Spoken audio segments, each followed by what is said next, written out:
Warriors of the 41st millennium, brace yourselves for a saga of blood and bravery. Today we delve into Blood of the Sanctified, a gripping Warhammer 40,000 novella by Maxwell Straythorn. Witness the Grey Knight's relentless battle against the Daemons of Khorne in a story that's as brutal as it is epic. Hit like, subscribe, and ring the bell to join the crusade, and don't forget to share your thoughts in the comments below. Now, let the story begin. Chapter 1. Gathering Storm, Expanded. The once peaceful skies of Kaldor Primus had been transformed into a canvas of apocalyptic beauty. Crimson and gold streaks painted across the firmament as the barrier between the material realm and the warp grew thin. The air was thick with the scent of ozone and brimstone, an oppressive atmosphere that weighed heavily on the hearts and minds of the planet's defenders. At the forefront of the planetary defense stood the Grey Knights, the Imperium's elite demon-hunting warriors, clad in their distinctive silver power armor and adorned with sacred sigils and wards. They were the unbreakable shield against the forces of chaos, and they had answered the call to defend Kaldor Primus with resolute determination. Captain Artorius, a veteran of countless battles against the ruinous powers, gazed upon the growing warp rift with eyes that burned with psychic energy. He had felt the disturbance in the warp long before the alarms had sounded, his psychic senses attuned to the ebb and flow of the immaterial. Brothers, the storm gathers. Artorius's voice resounded in the minds of his battle brothers, a telepathic link forged through their shared psychic might. The Daemons of Khorne seek to spill blood upon this sacred soil. We shall not allow it. Prepare yourselves. The Grey Knights readied their weapons, Nemesis Force swords and halberds humming with energy, as they channeled their psychic might into them.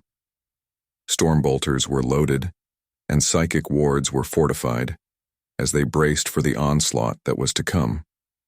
The ground beneath their feet trembled as the warp rift expanded, reality itself tearing open to unleash the forces of chaos. Artorius could feel the rage and bloodlust emanating from the rift, the very air charged with the blood god's thirst for violence. And then, with a roar that echoed across the battlefield, the Daemons of Khorne surged forth. Bloodletters, their crimson skin taut over powerful muscles, and their hell blades raised high, led the charge, their eyes ablaze with murderous fury. Behind them, demonic beasts and other, more terrifying entities emerged from the rift, adding their roars and bellows to the cacophony of battle. The air was filled with the scent of blood and the sounds of carnage, as the Daemons of Khorne sought to drown the world in violence. Artorius, his psychic senses flaring, felt the presence of greater demons within the warp rift, their immense power and bloodlust dwarfing those of their lesser kin. He knew that this battle would be a test of their strength and faith, but he also knew that they would not be found wanting. Hold the line, brothers. Artorius' voice was a calm amidst the storm, as he raised his Nemesis Force sword and charged towards the demonic horde. For the Emperor and Titan, the Grey Knights met the demonic charge with stoic determination, their blades cutting through the bloodletters with divine fury. But for every daemon they felled, two more took its place, the warp rift vomiting forth an endless tide of blood and rage. Artorius fought at the forefront, his blade a whirlwind of death, as he cut down daemon after daemon.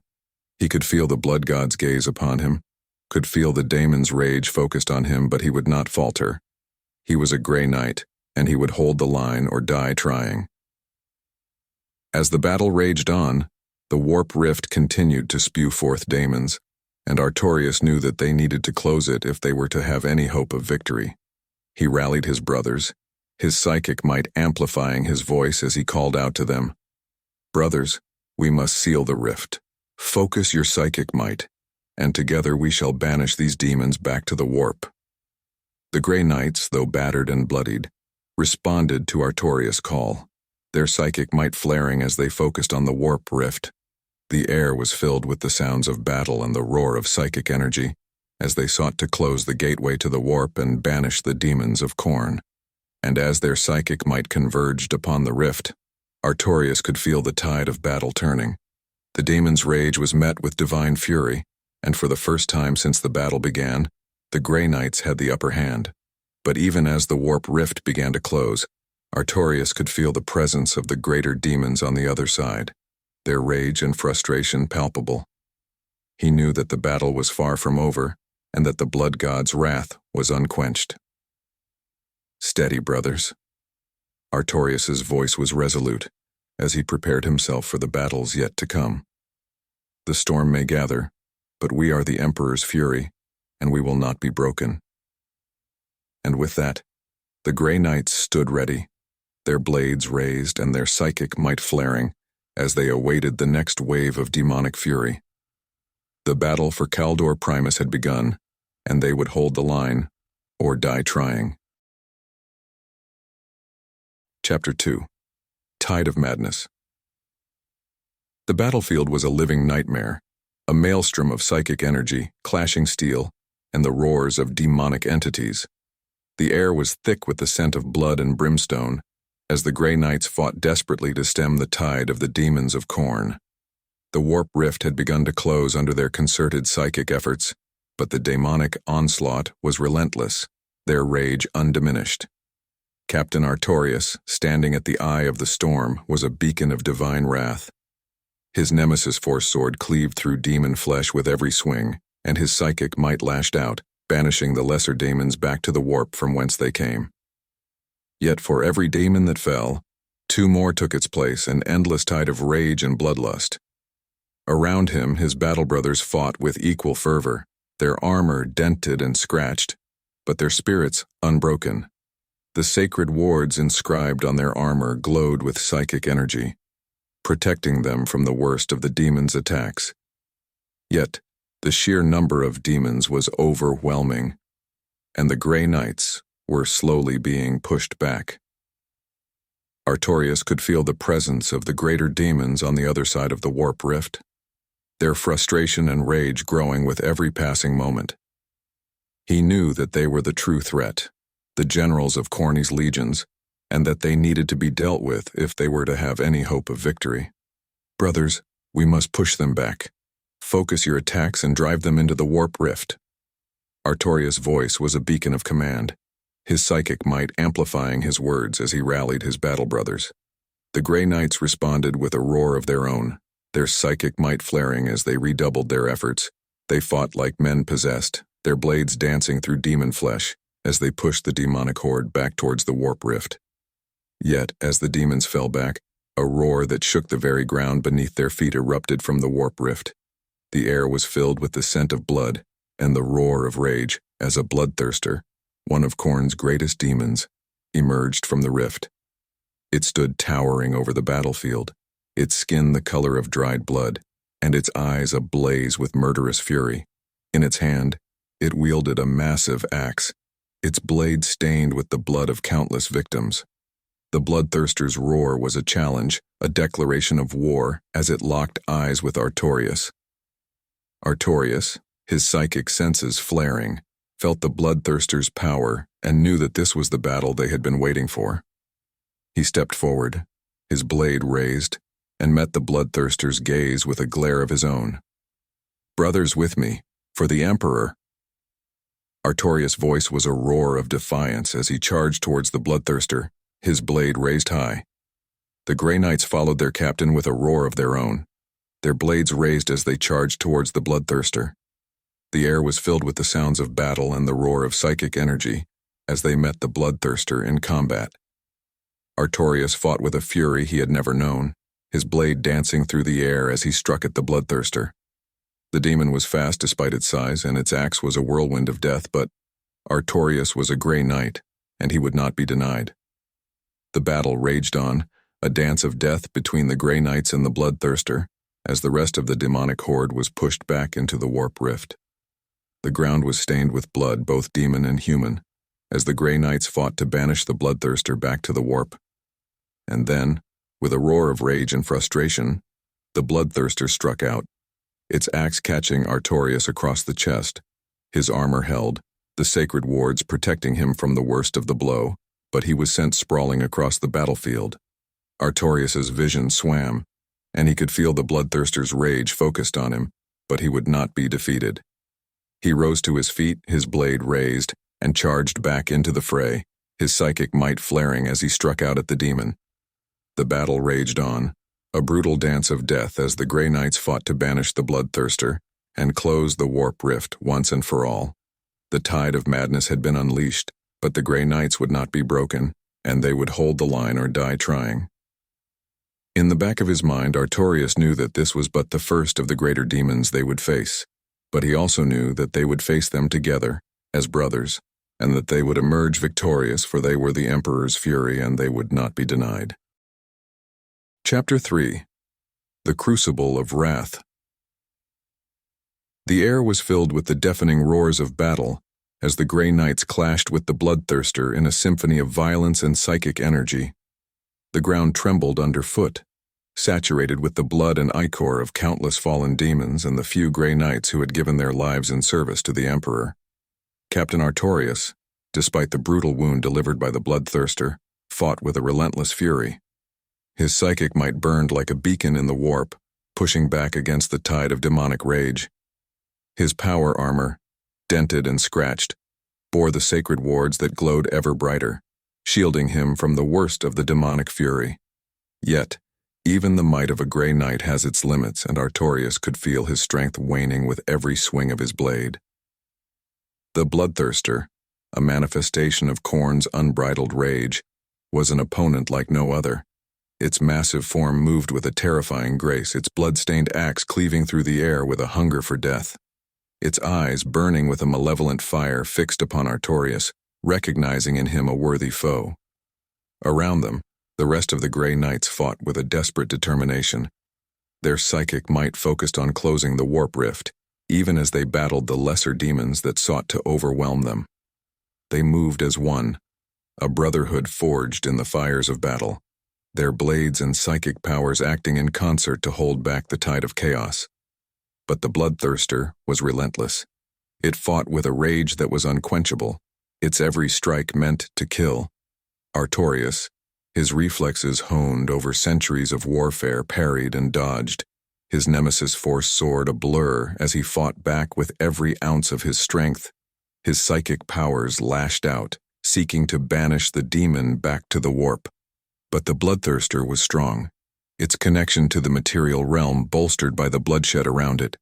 With a roar that shook the heavens, the bloodthirster struck out, its axe aimed for Artorius's head.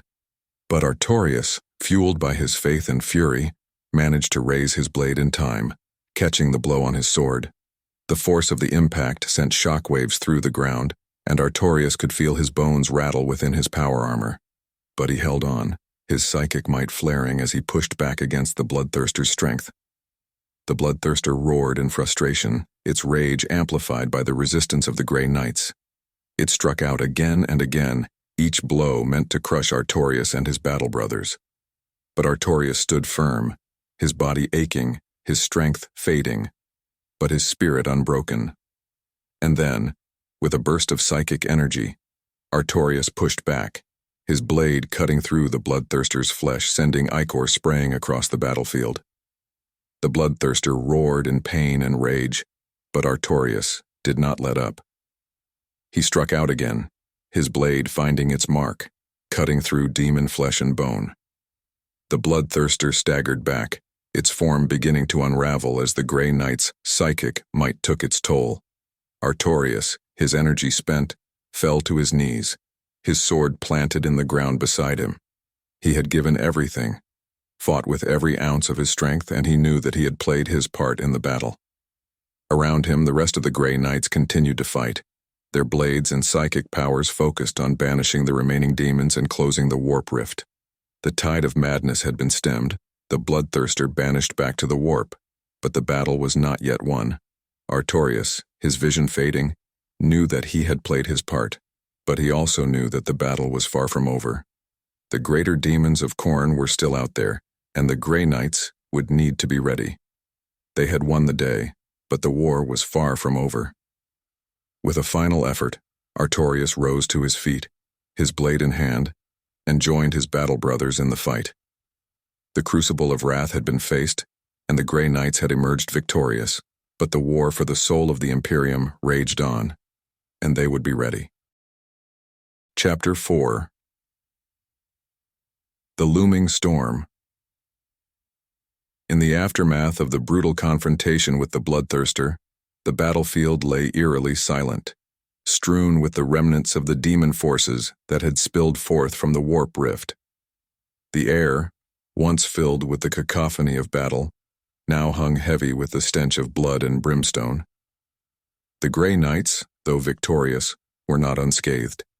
Their power armor bore the marks of the vicious combat, and the psychic strain of facing such formidable foes had taken its toll. Captain Artorius, his energy all but spent, surveyed the battlefield with a grim determination. The Bloodthirster had been banished, but the rift in the warp remained, a festering wound in the fabric of reality that threatened to spill forth more demonic entities at any moment. His psychic senses tingled with the residual energy of the warp, a storm of chaotic forces that sought to break through into the material realm. "We cannot linger here, brothers," Artorius's voice rang out, amplified by his helmet's Vox system. "The rift must be sealed, and quickly, lest more of Khorne's minions spill forth." The Grey Knights, despite their fatigue, responded with a disciplined urgency. Their psychic might focused once more. They approached the rift, their blades at the ready, their minds shielded by their unyielding faith in the Emperor. The warp rift, a swirling vortex of chaotic energy, pulsed with malevolence, its edges flickering with eldritch fire. Artorius took the lead, his psychic powers flaring as he extended his mind towards the rift, seeking to close the wound in the fabric of reality. The other Grey Knights joined him, their minds united in a psychic chorus that sought to banish the chaotic energies back to the warp. But the forces of Khorne would not be denied so easily. As the Grey Knights concentrated their efforts on the rift, the air around them began to shudder and warp, the ground beneath their feet trembling as if in protest. The warp rift, sensing the threat to its existence, lashed out, spewing forth a wave of demonic energy that sought to overwhelm the Grey Knights. Artorius, his psychic defenses strained to their limits, bore the brunt of the assault. He could feel the demonic energy clawing at his mind, seeking to break through his defenses and consume him from within. But he held on, his faith in the Emperor an unbreakable shield, his determination unwavering. Around him, the other Grey Knights fought to maintain their psychic chorus, their blades lashing out at the demonic entities that sought to spill forth from the rift. They moved with a precision born of centuries of training, their movements synchronized, their psychic powers focused on the task at hand. But the forces of Khorne were relentless. The air was filled with the roars of unseen demons, the ground slick with blood and ichor as the Grey Knights fought to hold back the tide. Artorius, his energy waning, knew that they were running out of time. The rift had to be closed and quickly or all would be lost. With a final desperate surge of psychic energy, Artorius pushed back against the demonic forces, his mind a beacon of resistance in the face of the warp storm. The other Grey Knights joined him, their psychic powers amplifying his own, their blades cutting through the demonic entities with a righteous fury. And then, with a burst of eldritch fire, the warp rift collapsed in on itself, the chaotic energies dissipating as the wound in reality was sealed. The battlefield fell silent once more, the threat of the demonic incursion banished for the moment. But the victory was bittersweet. The Grey Knights had lost brothers in the battle, their power armor stained with the blood of fallen comrades. Artorius, his energy spent, fell to his knees, his sword planted in the ground beside him. He had given everything, fought with every ounce of his strength, and he knew that the battle was far from over. The forces of Khorne were still out there, and the Grey Knights would need to be ready. The war for the soul of the Imperium raged on, and the Grey Knights would be at the forefront, their blades ready, their psychic powers honed for the battles to come. They had faced the Crucible of wrath, and they had emerged victorious, but the war was far from over. The storm was looming, and the Grey Knights would be ready. Chapter 5. The Shadow of Chaos. As the dust settled on the now silent battlefield, Captain Artorius and his Grey Knights stood amidst the carnage, their bodies and souls pushed to the brink. The warp rift was sealed, but the cost had been high.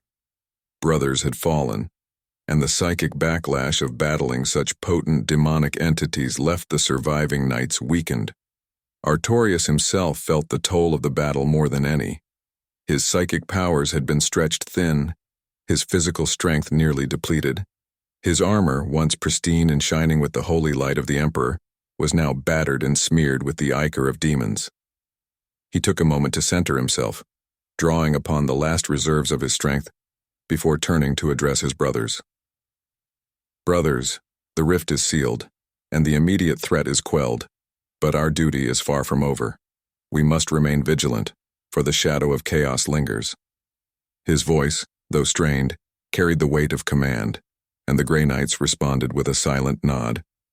They knew their captain spoke the truth. The forces of chaos were cunning and relentless. They would not stop until the Imperium was consumed by the warp. We must regroup and tend to our wounded, Artorius continued, his gaze sweeping over the battlefield, taking stock of the situation. And we must contact the Inquisition. They must know of what has transpired here. With that, the Grey Knights set to work, their movements deliberate and precise, despite their exhaustion. They gathered their fallen brothers, their hearts heavy with the weight of loss, but their spirits unbroken. They were warriors of the Emperor, and they would not falter in the face of adversity. As they worked, Artorius retreated to a quiet corner of the battlefield, his mind reaching out through the warp, seeking the familiar psychic presence of the Inquisition. He found it, a steady beacon amidst the storm of chaotic energies, and he sent forth a psychic message, detailing the events of the battle and the threat they had faced. Back on the battlefield, the Grey Knights continued their solemn task, their psychic senses alert for any signs of further demonic incursion. But the battlefield remained silent, the warp rift sealed, the immediate threat banished, or so they thought. As Artorius finished his psychic communique, a sudden surge of demonic energy rippled through the warp, a backlash of the rift's closure. The Grey Knights, their psychic defenses already strained, felt the surge like a physical blow, their senses overwhelmed by the raw power of the warp. Artorius, his psychic senses the most attuned, bore the brunt of the assault. He felt the demonic energy clawing at his mind, seeking to exploit the cracks in his defenses, to consume him from within. But he fought back, his will of iron, his faith in the Emperor unbreakable. Around him, his brothers fought their own battles, their psychic defenses strained to the limit as the demonic energy sought to break through. They rallied around their captain, their blades at the ready, their psychic powers flaring as they fought back against the demonic assault. But the demonic energy was relentless, and the Grey Knights knew they were running out of time. They needed to strike back, to banish the demonic entities before they could gain a foothold in the material realm. With a roar of psychic fury, Artorius unleashed his psychic powers, his mind a beacon of holy wrath. The other Grey Knights joined him, their psychic powers amplifying his own, as they struck back against the demonic entities.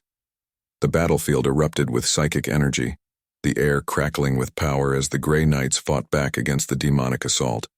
They moved with a precision and fury born of centuries of training, their blades cutting through the demonic entities with ease, their psychic powers banishing them back to the warp. And then, as quickly as it had begun, the demonic assault ceased. The Grey Knights stood victorious once more, their bodies and souls pushed to the brink, but unbroken. Artorius, his energy spent, fell to his knees, his psychic senses overwhelmed by the battle. But his spirit was unbroken, his faith in the Emperor unwavering. He knew the war against chaos was far from over, but they had weathered the storm, and they would be ready for the battles to come. The Grey Knights had faced the shadow of chaos, and they had emerged victorious. But the war raged on, and they would be ready. They were the Emperor's chosen, and they would not falter. They would face the darkness, and they would prevail.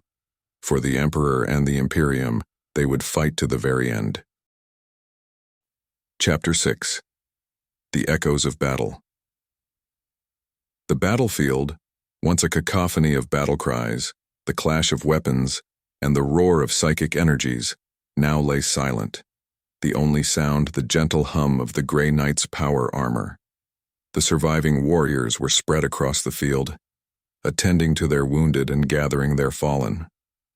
Captain Artorius, his power armor stained with the ichor of demons and his psychic reserves nearly depleted, stood solemnly, his eyes surveying the aftermath of the brutal conflict.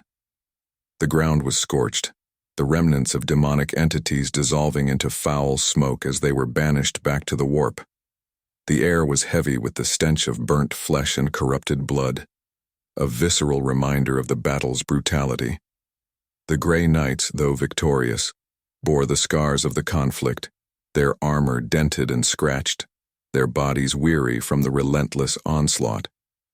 Artorius turned his gaze to the sky, the warp rift now sealed, but its presence still an open wound in the fabric of reality. He could feel the echoes of the battle in his psychic senses, the aftershocks of their confrontation with the greater Daemon of Khorne. The Daemon had been powerful, its rage and bloodlust a corrupting force that had pushed the Grey Knights to their limits. But they had prevailed. They had stood firm in the face of chaos, their faith in the Emperor unwavering, their blades unyielding. And yet Artorius knew that the victory was not without cost. The battlefield was littered with the fallen, brothers who had given their lives in the name of the Emperor and the Imperium.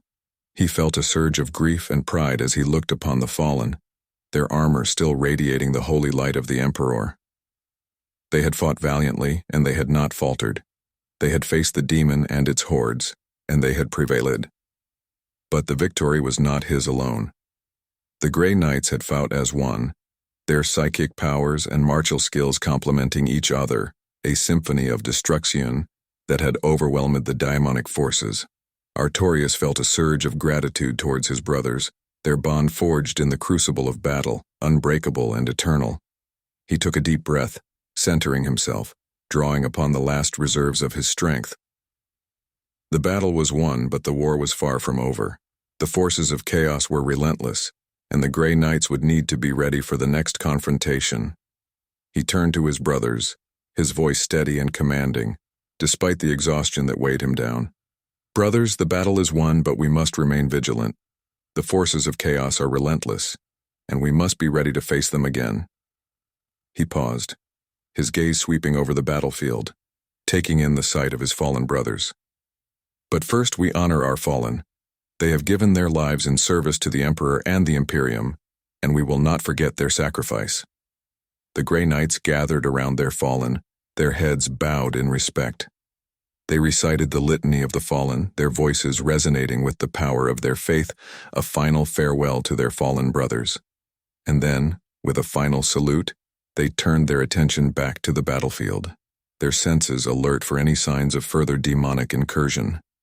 The echoes of battle still rang in their ears, but they were ready. They were the Emperor's chosen, and they would face the darkness, no matter what form it took. The Grey Knights were the shield of humanity, and they would not falter. They had faced the brutal, visceral reality of war, and they had emerged victorious. The war against chaos raged on, but they were ready. They were the Grey Knights, and they would stand firm against the darkness. For the Emperor and the Imperium, they would fight until the end. Monarch Chapter 7. The Gathering Shadows. The aftermath of the battle had left the scorched battlefield in a grim state of silence, only broken by the occasional sound of power armor moving as the Grey Knights conducted their sacred rites for the fallen.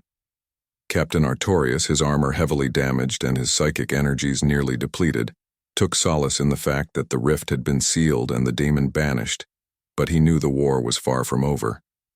The surviving knights, though victorious, were not unscathed. The battle had taken a toll on their numbers, and the psychic echoes of the conflict lingered, a constant reminder of the brutal, visceral combat they had endured. They gathered in solemn assembly, their power armor stained with the blood of their enemies and their own.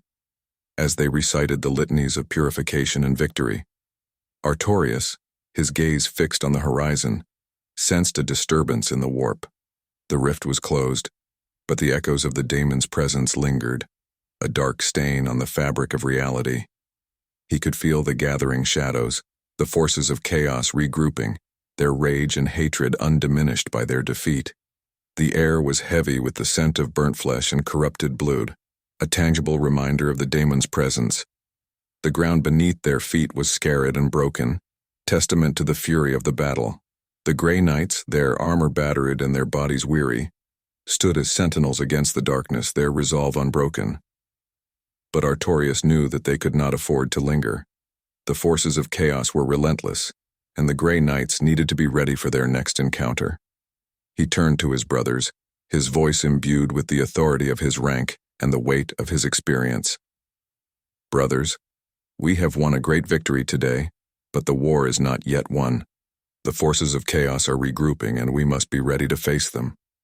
His gaze swept over the surviving knights, taking in their battle-weary postures and their resolute expressions.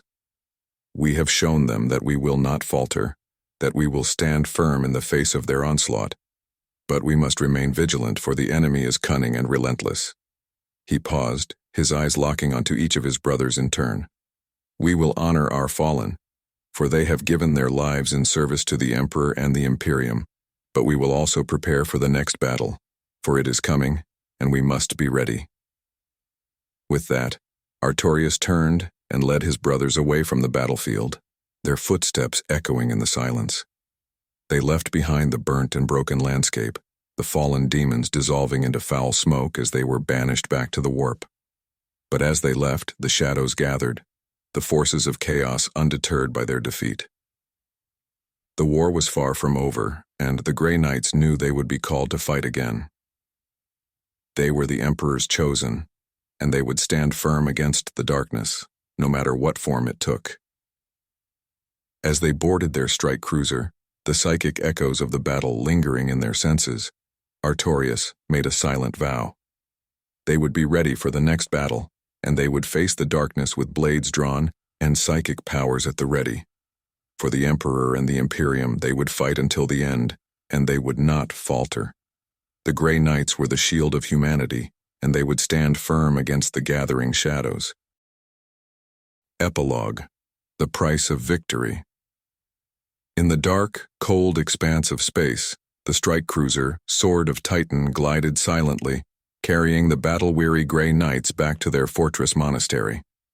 The battleship was marked by the scars of war, its hull etched with the stories of countless conflicts against the forces of chaos. Inside, the atmosphere was somber, as the Brotherhood mourned their fallen and tended to their wounds. Captain Artorius, his armor removed, stood in the sanctum of the ship, his gaze lost in the swirling patterns of the hololiths displaying the recent battle. The images flickered, showing the Grey Knights in their unyielding stand against the forces of Khorne. He could almost hear the clash of blades, the roars of the daemons, and the chants of his brothers once again. The weight of command pressed heavily upon his shoulders. Each fallen knight represented a lifetime of training and dedication to the Emperor. Artorius had made the calls, led the charge, and in the end they had prevailed. But at what cost? The faces of the fallen haunted him, their silent accusation a burden he would carry until the end of his days. In the Apothecarion, the wounded were being attended to with utmost care. Brother Apothecary Raphael moved tirelessly from one knight to another, his skilled hands working diligently to mend broken bodies and soothe tormented minds. The air was filled with the low hum of healing incantations and the scent of sanctified unguents. Brother Justicar Marius, his body encased in support servos, lay on the operating slab. He had fought valiantly, his blade never faltering until a bloodthirster's axe had found its mark. He would survive, but the path to recovery would be long and arduous. In the chapel, the surviving knights gathered, their power armor removed, revealing the tired, battered bodies beneath. They knelt in silent prayer, their voices joining in the sacred chants, seeking solace and strength in the Emperor's grace. Brother Librarian Cornelius, his psychic senses dulled from the battle, led the prayer, his voice steady and strong. He could feel the pain of his brothers, the loss they carried in their hearts. He offered up their sorrow to the Emperor, asking for strength, guidance, and the fortitude to continue their eternal war. Back in the sanctum, Artorius's attention was drawn to the reports coming in from the other sectors. The forces of chaos were on the move, their rage unabated by the defeat on Arcadia Prime. The war was far from over, and the Grey Knights would be called upon once again to stand against the darkness. The Sword of Titan continued its journey through the stars, its engines a low rumble in the vast silence of space. Inside, the Grey Knights prepared for the battles to come, their spirits unbroken, their resolve unwavering. They were the Emperor's blade, his wrath made manifest. They had paid a heavy price on Arcadia Prime, but they had prevailed, and they would do so again, no matter the cost. For they were the Grey Knights, and they would stand against the darkness until the end of time. And so, as the Sword of Titan disappeared into the warp, heading towards the next battlefield, the Grey Knights carried with them the scars of battle, the memories of their fallen and the unyielding resolve to stand against the forces of chaos. They were the shield of humanity, the defenders of the Imperium, and they would not falter. For in the grim darkness of the far future there is only war, and the Grey Knights were ready to face it head-on, no matter what horrors awaited them in the shadows.